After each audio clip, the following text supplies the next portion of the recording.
Amigos, un gusto saludarlos este martes 7 de agosto del 2018. Como siempre, bienvenidos a su programa Abogados al Día, Data Protección.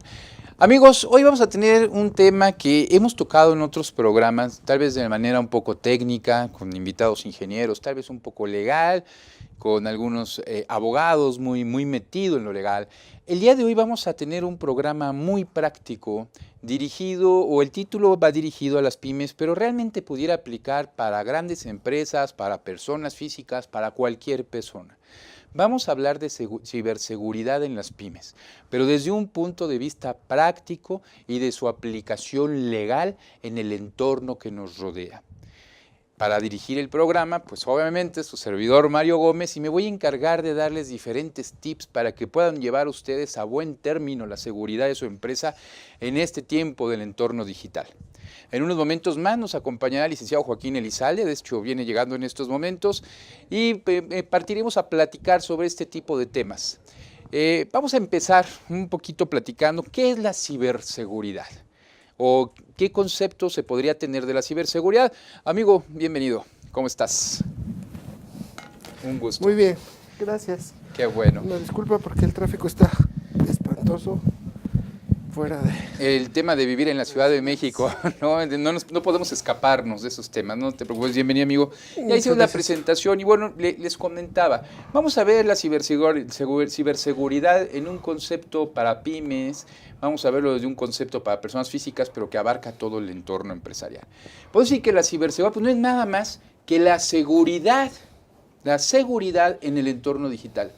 Contrario a algunos invitados que hemos tenido, contrario a muchos tratadistas que podrían decirle que la ciberseguridad abarca ciertos temas, ciertos datos. No, la ciberseguridad abarca toda la información que se encuentra en el ciberespacio. Hablando del ciberespacio, pues hablamos entonces de Internet. Ahora decíamos en un principio cómo lo vamos a aplicar, ¿no? Más allá del aspecto técnico, del aspecto legal.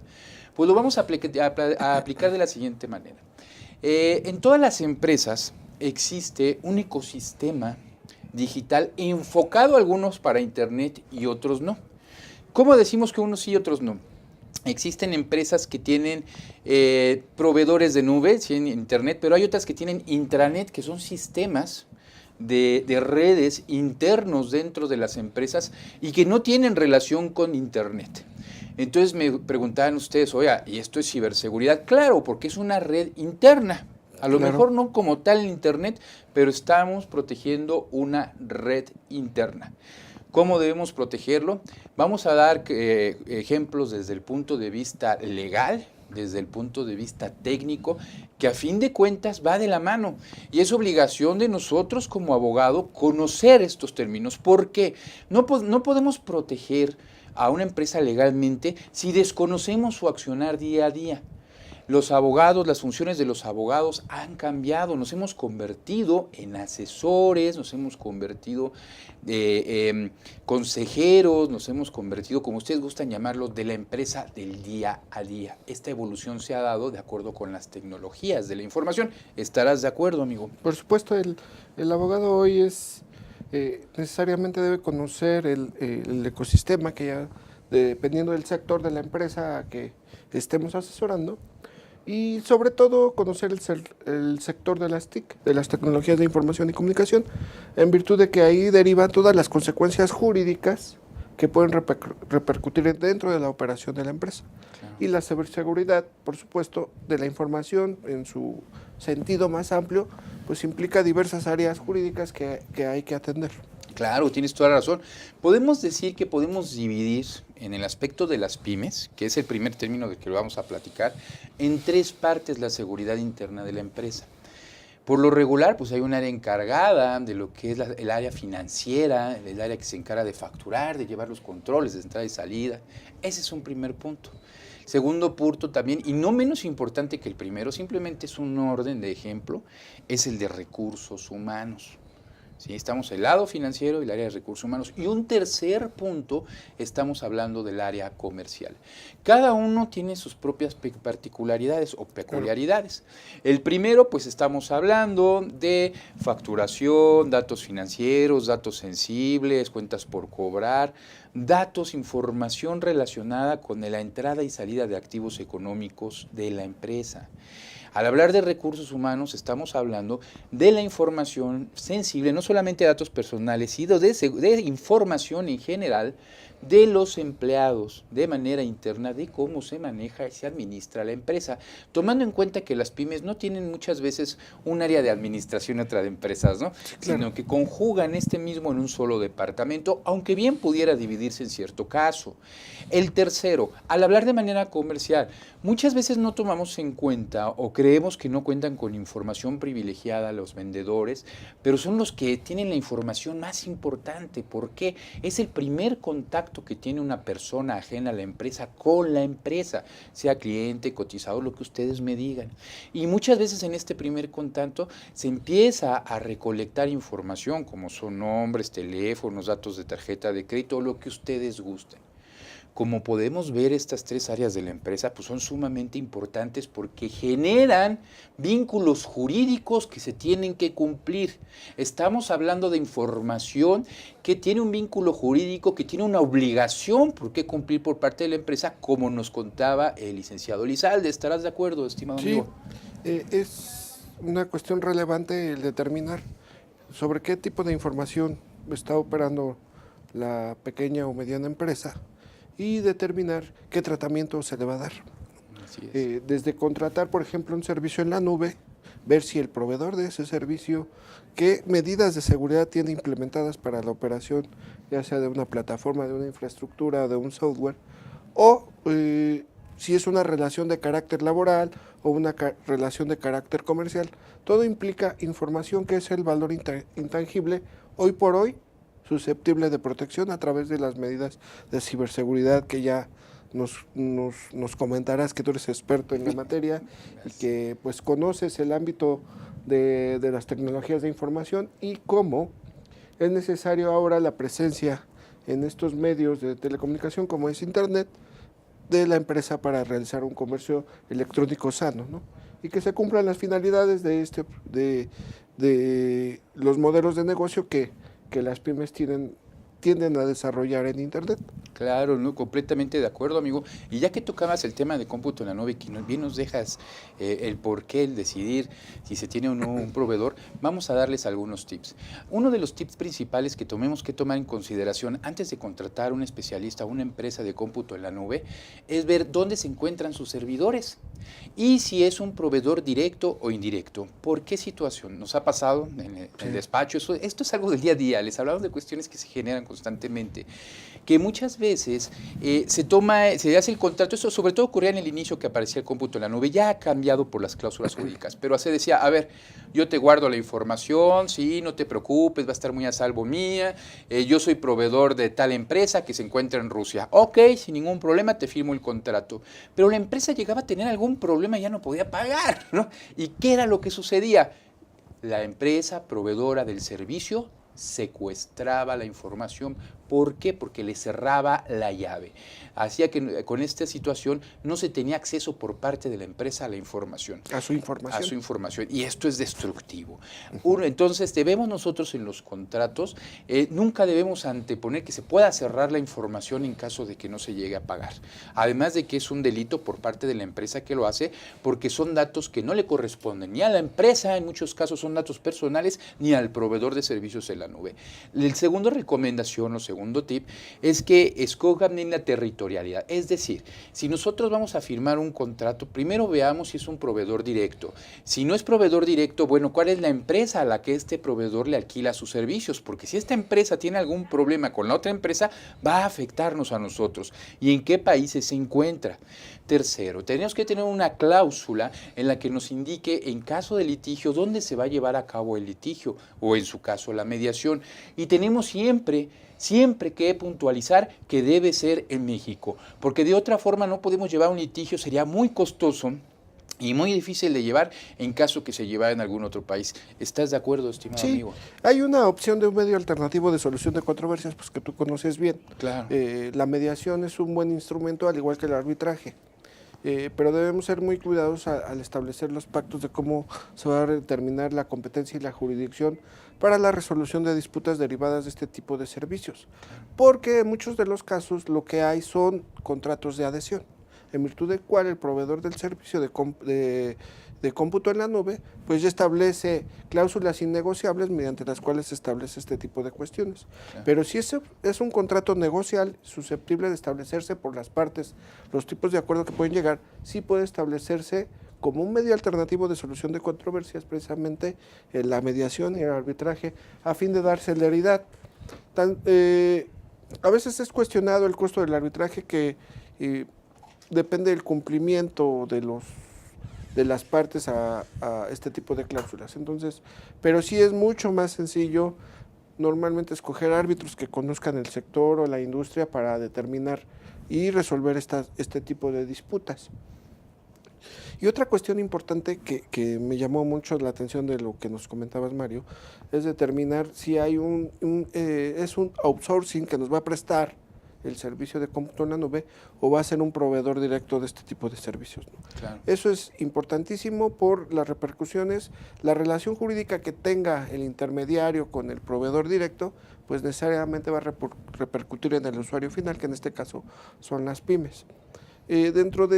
También me gustaría señalar que dentro de las ventajas es establecer qué va a pasar con nuestra información con el proveedor de servicios en la nube, porque no sabemos a quién va a asignar, si va a segmentar nuestra información, la va a fragmentar o la va a mantener una multiposición, como se conoce en el medio, donde muchas empresas van a tener cruzados muchos sus servidores, datos. ¿no? Entonces, sí, eso implica quién va a tener acceso. Recordemos que la pyme o el usuario de los servicios en la nube lo que delega es la seguridad de la información, pero no las responsabilidades.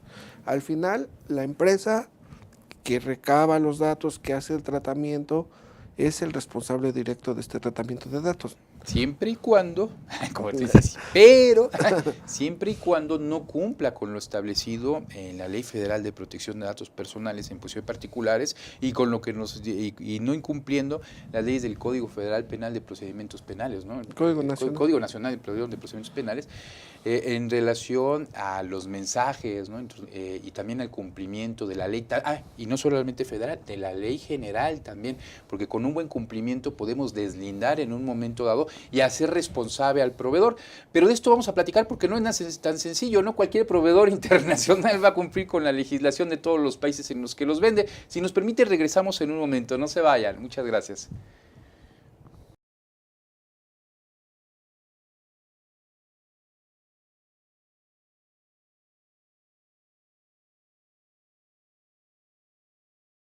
Bien, amigos, regresamos con este tema de ciberseguridad en las pymes. Y ya Mario nos hacía una referencia respecto a los datos financieros y los datos que recaba una pyme o que son necesarios para su presencia, proteger dentro de su presencia en Internet. Pero a mí me gustaría preguntarle a Mario, que es un experto en ciberseguridad, que ha hecho estudios, análisis y ha llevado a la práctica, pues ya desde su paso por la Cámara de Comercio, este tipo de temas. Mario, desde el punto de vista comercial, para nuestros amigos que están interesados en estos temas de ciberseguridad y para dar cumplimiento a la normativa, desde el punto de vista comercial, ¿qué nos pudieras explicar sobre la relación de la ciberseguridad y la operación de una pyme con presencia en Internet? Mira, me da mucho gusto que me lo preguntes, Joaquín, porque por lo regular los articulistas, lo que vemos en Internet, los videos, todo se basa en aspectos legales de la ciberseguridad desde el fondo, pero no ven estos aspectos que es lo más importante en el día a día. ¿Por qué es lo más importante? Te voy a comentar. Como comentaba en un principio, cuando obtenemos información, el primer filtro, ante todo, el primer filtro de información no es el área financiera, no es el área de cómputo en la nube, no es el área de recursos humanos, no. Es directamente los vendedores, los que dan la cara al público, todo aquel, no solo vendedor o de atención a clientes, toda aquella persona en las pymes que tiene el primer contacto con una persona, es el filtro y es el activo más poderoso que tenemos que cuidar, tanto del aspecto legal nosotros como abogados, como las empresas en capacitación y muchas cosas más, para cuidar que hagan bien su trabajo. Vamos a poner ejemplos muy claritos, no nos vamos a ir a los técnicos, muy claritos. Cuando llega un vendedor y le solicitan información para una cotización, lo primero que te hace es preguntarte tu nombre. Posteriormente te pide tu teléfono para ponerse en contacto contigo. Posteriormente, o puede ser al revés, te empiezan a preguntar cuáles son tus inquietudes, cuáles son tus gustos, puede ser de comida, de ropa, para poderte ofrecer o vender un servicio. Pareciera que no, pero estos son datos personales, los datos de hábitos y consumos, y así lo marca la Ley Federal de Protección de Datos Personales en sujetos obligados y en posesión de particulares. Ya no vamos a tomarlo como en una sola. Entonces, ¿qué es lo que sucede? Además de esto, los vendedores, la persona que están, muchas veces también tienen acceso a saber cuáles son las limitantes económicas o los alcances de cada uno de los clientes o las personas que visitan la empresa. Porque, por ejemplo, si trabajas una agencia de autos y se van por un Ford Mustang GT Cobra, pues tiene un gran poder adquisitivo. Si se van por un Ford Figo, pues a lo mejor es un poder medio, ¿no?, de venta. Claro. Ese es un dato personal sensible. Les piden muchas veces hasta cómo va a pagar, tarjeta de crédito, en fin. Ellos tienen acceso a la información más importante que pone en un estado de vulnerabilidad en un momento dado a los clientes de la empresa, que son la razón del ser, del por qué existen, ¿sí? Entonces, ¿qué es lo que sucede? Nosotros, cuando le solicitamos esta información, tenemos que tener toda una estructura jurídica para deslindar responsabilidades y hacerles ver a los vendedores, en este caso, o a la persona que recibe la información, que esta información es sumamente sensible y que tienen ellos una obligación legal de cómo la van a tratar y la van a cuidar de acuerdo a los estándares nacionales. Es muy sencillo. Se tiene que cumplir con la ley federal, como decíamos, pero no tienen que conocerla como abogado de principio a fin. Tienen que saber que los datos que recopilan solamente son para la finalidad que las empresas les está poniendo, que en este caso es para comprar o para vender un producto. Y deben aprender cómo tratarla. Sí, una empresa, ¿cómo puede determinar estas finalidades? Porque a lo mejor para alguien experto, un abogado, dice, bueno, ya conozco la ley, sé qué finalidades, etcétera. Pero un empresario que de primer momento quiere dar cumplimiento a la ley y le dicen, tienes que determinar las finalidades, ¿cómo lo puede hacer para nuestros amigos? Excelente preguntas, amigos. No, pues después me encanta platicar contigo. Es muy sencillo. Tenemos que saber cuál es el giro de la empresa. Pongamos un ejemplo, ponemos el de los autos. Es vender autos. Ok. La finalidad por la que yo le pido la información es para venderle un auto y para cotizarle un auto, únicamente. En el principio para cotizarle, porque hay etapas. Y el segundo para venderle un auto, porque el primero para cotizarle se pide cierta información como nombre, teléfono y correo electrónico. Vámonos a lo básico. Porque hay quienes piden, no, teléfono de la empresa, y que tarjeta, sí, todos tus celulares. Pero vámonos a lo básico y que también es lo que nosotros recomendamos, tú bien lo sabes, en las empresas, lo básico para cotizar. Y una vez que se pidió esta información, si después se llega a la parte en que se vende el auto, bueno, la finalidad es también para venderle el auto. ¿Sí? Y también para otra finalidad, bueno, te vendí el auto, ¿qué necesita tu auto? Mantenimiento, que esté bien. Ah, bueno, déjame cotizarte, regresamos a la primera etapa también, el mantenimiento y servicio del auto no es obligatorio. Y dentro de estas finalidades, solamente en una se está obligado a entregar la información, porque las demás no, las demás te pueden cotizar a vos sin pedirte. Es en la venta del auto, porque tenemos que entregar datos financieros tanto para la facturación como para el cobro. Esas se llaman finalidades primarias. Las otras son finalidades secundarias, que no son obligatorias. Pero, por ejemplo, es muy común que las empresas, las pymes, o bueno, en general la empresa, tenga su agenda o su cartera de clientes. Así es. Y eventualmente ya cerró una venta o no pudo hacerla, pero sigue conservando esos datos. Pero me interesa a mí como empresa mantenerme presente dentro del consumidor y yo tengo sus datos.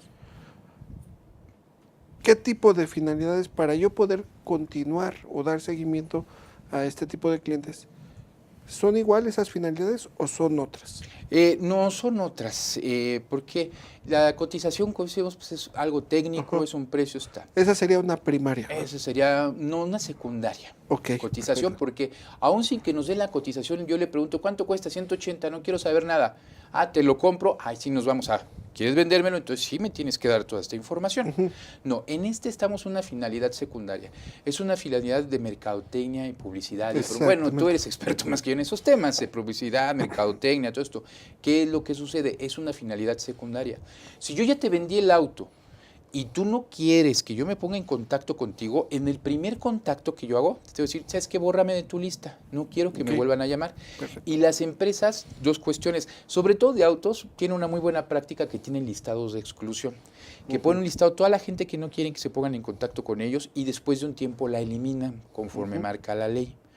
Pero hay otros que no, que te dicen no y llega otro vendedor nuevo y agarra la base de datos y ahí es cuando podemos tener un problema, Claro, el incumplimiento a la ley. a la ley.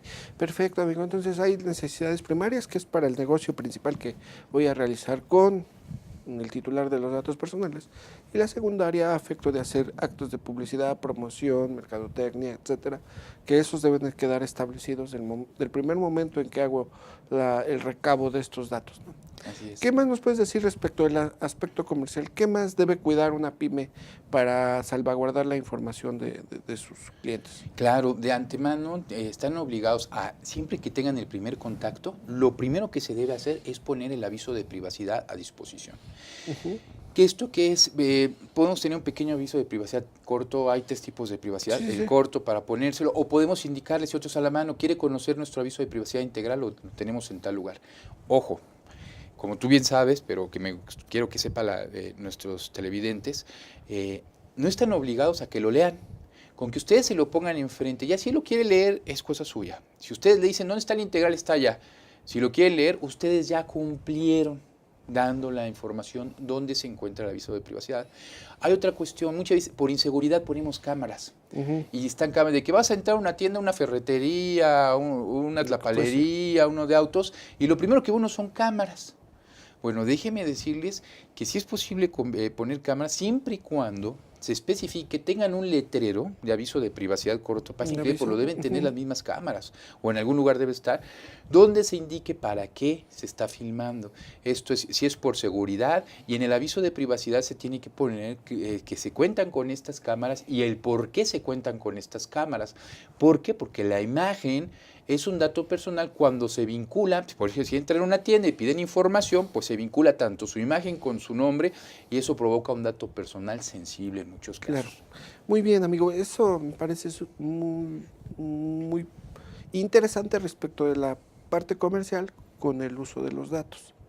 Aunque pareciera un tema de datos, eh, para la ciberseguridad es muy importante. Es uno de los temas más trascendentes porque el dato tiene un valor intangible hoy importantísimo y tan es así que está muy regulado, ¿no? Así Independientemente del territorio, alrededor del mundo hay muchas disposiciones en materia de datos que nos obligan a dar cumplimiento y a proteger los datos de los titulares. Sí. ¿Qué otros aspectos consideras que son materia de la ciberseguridad para la pyme, aparte de estos datos que nos has comentado? Sí, mira, quisiera ahorita comentarles de recursos humanos y luego enfocar, porque hay una generalidad. Hay una generalidad, pero ahorita comentándote de la parte de recursos humanos, vamos a llegar y de financiera a esta generalidad. En recursos humanos tenemos el tema que resguardamos información sensible de las personas.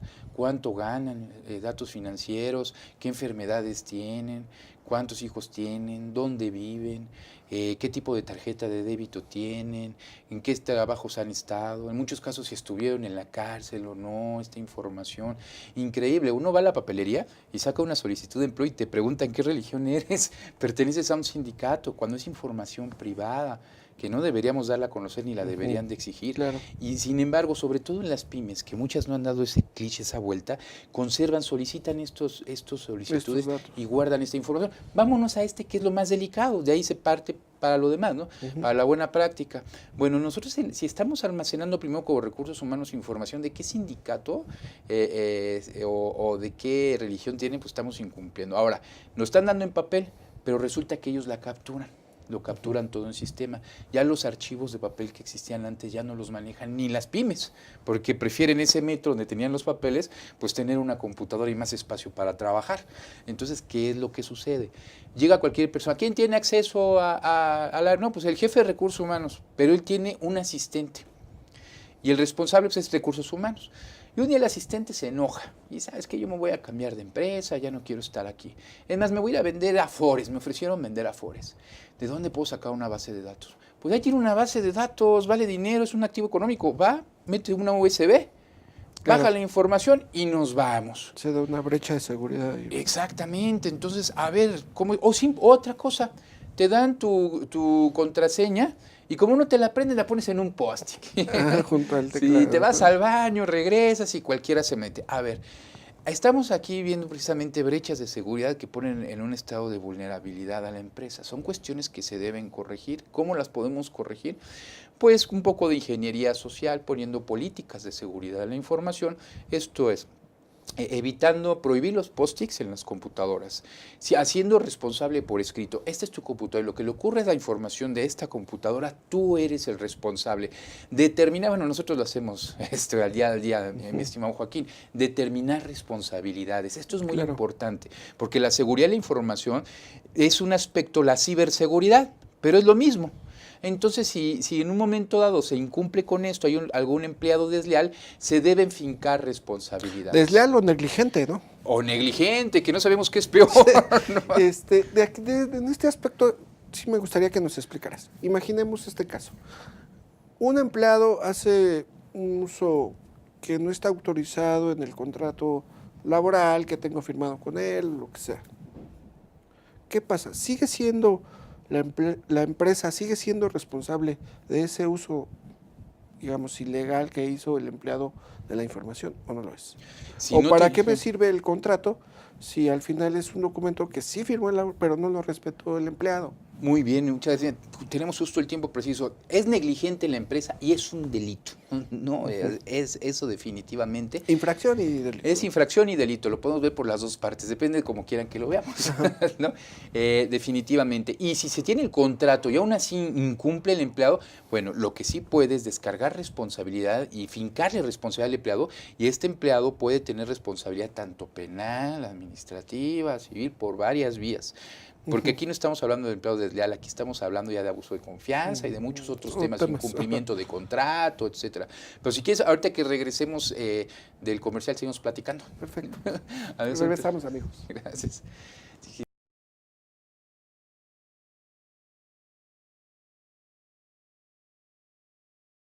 Gracias, amigos. Regresamos con este tema de ciberseguridad de la información.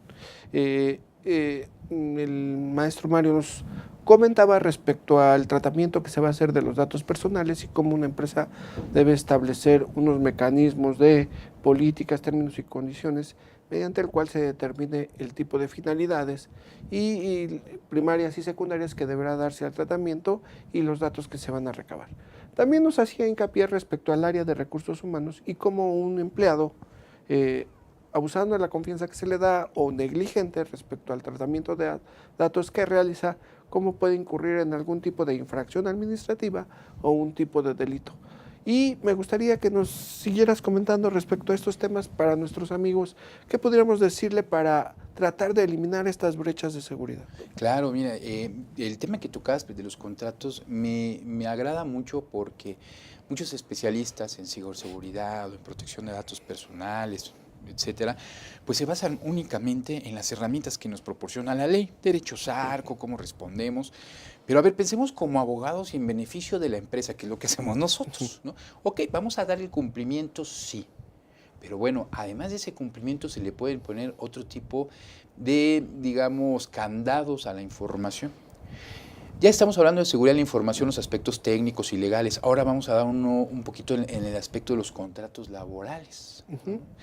¿Qué podemos hacer? En el mismo contrato de prestación de servicios que se esté elaborando o el tipo de contrato individual de trabajo, hasta en el reglamento, hasta en el contrato colectivo de trabajo, si se puede llegar a negociar, si son empresas que cumplen realmente con lo establecido en la ley, se pueden poner el manejo y uso de los datos personales, la responsabilidad que se le da el uso para el mismo también al empleado.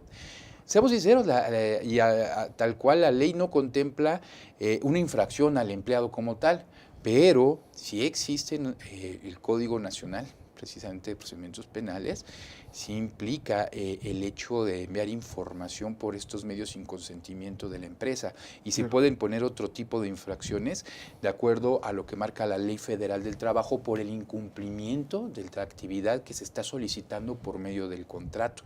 Claro. Por eso es muy importante que existan este tipo de cláusulas y no solamente quede en un aviso de privacidad, te capacito y cumple con lo que dice la ley. Yo soy responsable, empresa. Yo he sido un crítico de estos sistemas, amigo, tú lo sabes desde un inicio. ¿Por qué? Porque no toda la responsabilidad debe ser de la empresa. La empresa ya hace lo suficiente con cumplir con sus aspectos fiscales, financieros, laborales, pagos de impuestos. Y uy, nos vamos, no sabemos cómo sobreviven. Y aparte, que este tipo por un empleado desleal, como bien lo decías, pudiera llegar a una afectación tener la empresa, pues le estamos dejando un poquito en un estado de indefensión. Sí, claro. Entonces, ¿qué es lo que hacemos? Es responsabilidad de nosotros como abogados poner este tipo de cláusulas para el manejo y no solo de los datos personales, sino de todo tipo de información que se Exactamente, esté dejando. eso es el punto importante, de que los datos sí son una parte importante de la información de la empresa y del tratamiento que se le debe dar. Pero también hay otro tipo de información de carácter comercial, secretos, propiedad intelectual, etcétera, que es básica para la operación o fundamental, mejor dicho, para la operación de la empresa. Entonces, establecer en los contratos individuales, colectivos o de prestación de servicios las responsabilidades que asume el empleado, ¿no? Negligente, desleal, o incluso hay quienes, ¿qué va a pasar en los casos, por ejemplo, Mario, que despedimos o un empleado deja de laborar para la empresa? Debe tener en ese caso también su responsabilidad. Bueno, tú y yo hemos llevado varios de estos casos al respecto. Sí, porque a mí y yo he visto o hemos visto casos donde algún empleado que en algún momento trabajó por la empresa, pues se llevó en su teléfono celular, descargó información con la movilidad, etcétera, y ya no labora para nosotros.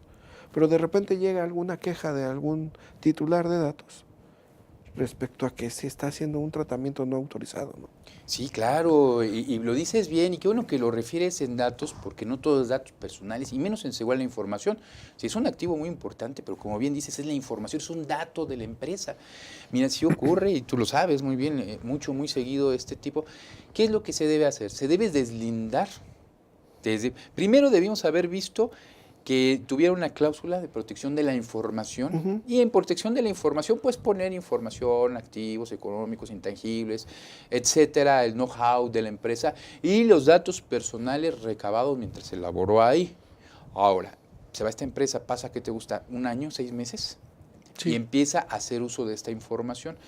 Lo detecta, se da cuenta la empresa, o pongamos lo que lo detecta una persona a la que le llamó para ofrecer un servicio y dice, yo la única persona que le di fue aquella empresa, y va a esta empresa y se queja. ¿Cómo podemos evitar esto? Sí puede ser responsable aquella empresa porque ella recolectó los datos. Entonces también era responsable de que al momento de que esta persona se retirara, pues firmara una hoja de que se comprometía a no hacer un mal uso de esta información que tenía. Si la empresa la tiene, la libro. Se puede fincar responsabilidad penal, civil, a esta persona, administrativa, a esta persona. El problema es que el 95%, 98% de las empresas no lo tienen.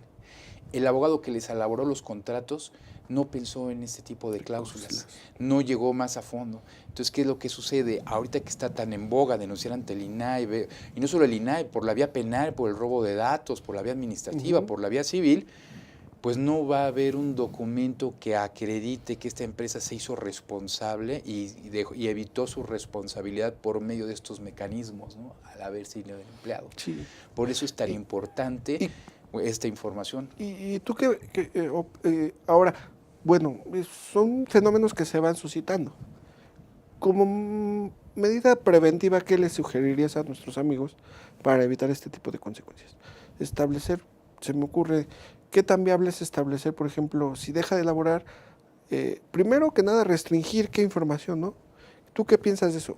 ¿Es viable como una medida preventiva seleccionar qué personal va a tener acceso a cierta información de la empresa? Sí, definitivamente. Desde el momento en que se hace el contrato de prestación de servicios o el contrato individual de trabajo, y aunque ya se tenga, se puede hacer un anexo, ¿no? Como tal, o en el mismo reglamento se puede incluir, ¿no? No solamente, sino en el mismo reglamento, cada personal y cada empresa debe ser responsable de la información de acuerdo a su actividad, porque también tenemos que justificar.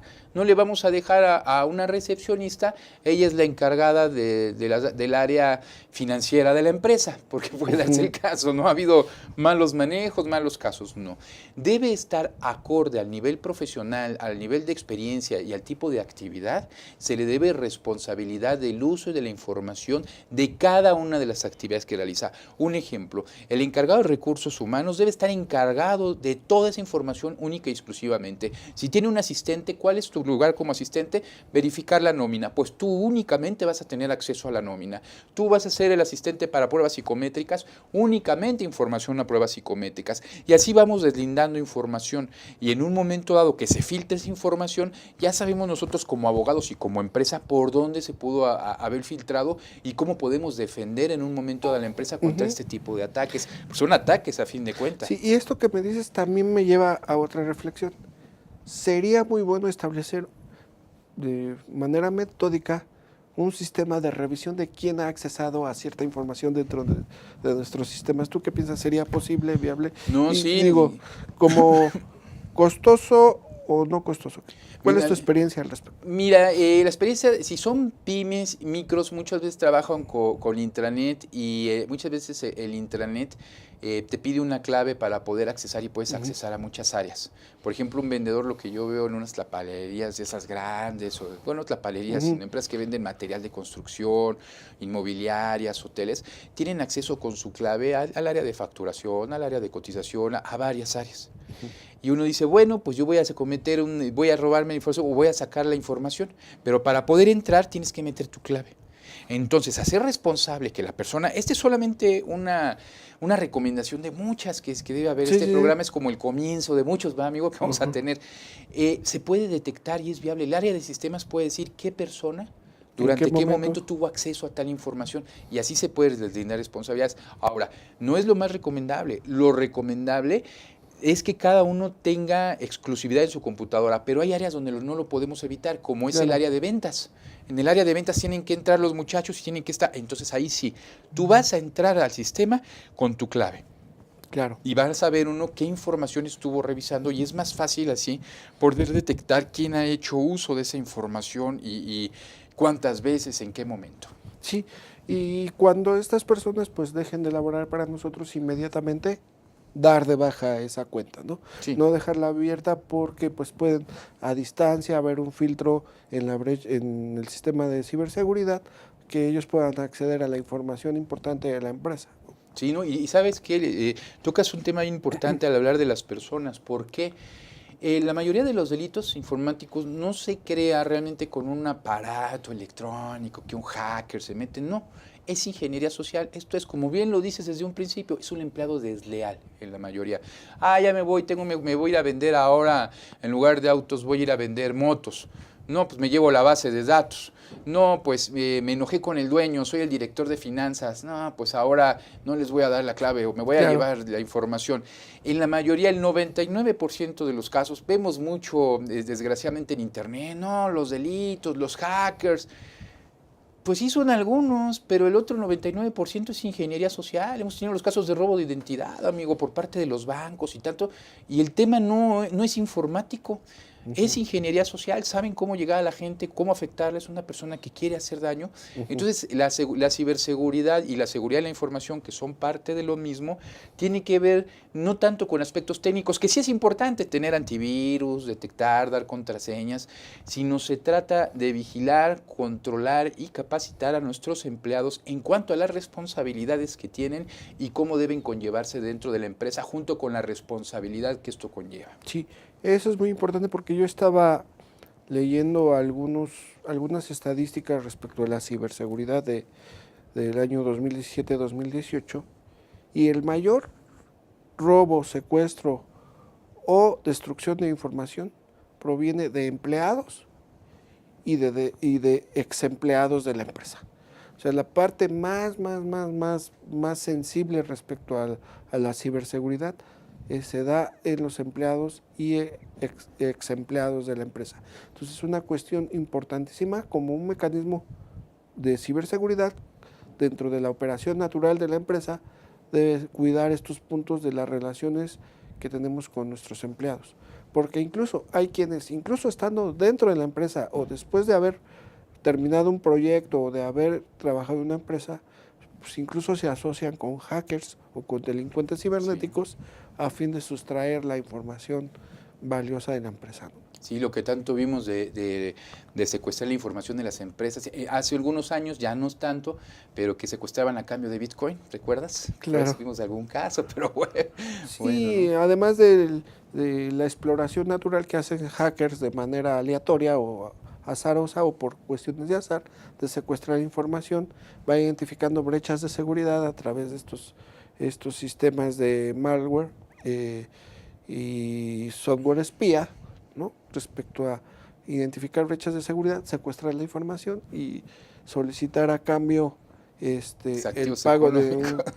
pago de cantidades para liberar de este sistema, que tampoco garantiza la recuperación de la información como sabemos. Y que pasa, una vez vas a tener que pagar toda la vida. Sí, Hay claro. que tener algo, o lo que platicábamos también, o una mezcla de los dos, amigo, el Keylogger, de que llegan con su USB, cuando no vimos, estando de moda Star Wars, va a ser Star Wars, compra un USB nuevo de Star Wars, de esos muy caros, va, lo tira en la oficina, pero resulta que tiene un sistema de malware para captar información, y la primera persona que ay, qué bonito se va y lo mete en la computadora y no sabe que ya con eso tienen acceso a la información de toda la red, algún hacker, ¿no? Pero bueno, ya llegamos al final, amigo. Ya hemos terminado nuestro programa de hoy, Ciberseguridad en la PYME. Evidentemente fue un programa muy panorámico por el tema es muy extenso, porque el tema es muy extenso y bueno, esperemos que con la experiencia de nuestro amigo y el maestro Mario Gómez, pues hayamos podido dar un poco de luz respecto a los principios básicos que debe tomar en cuenta una PYME para salvaguardar la información a la que tiene acceso y que es necesaria para su operación. Pues Mario, muchas gracias. No, hombre, pues, Un placer contigo amigo. platicar estos temas. Siempre hay una buena química y una buena retroalimentación porque es el día a día que vivimos. Claro que sí, muchas gracias. Nos vemos la próxima semana, el próximo martes. Hasta luego. Hasta luego.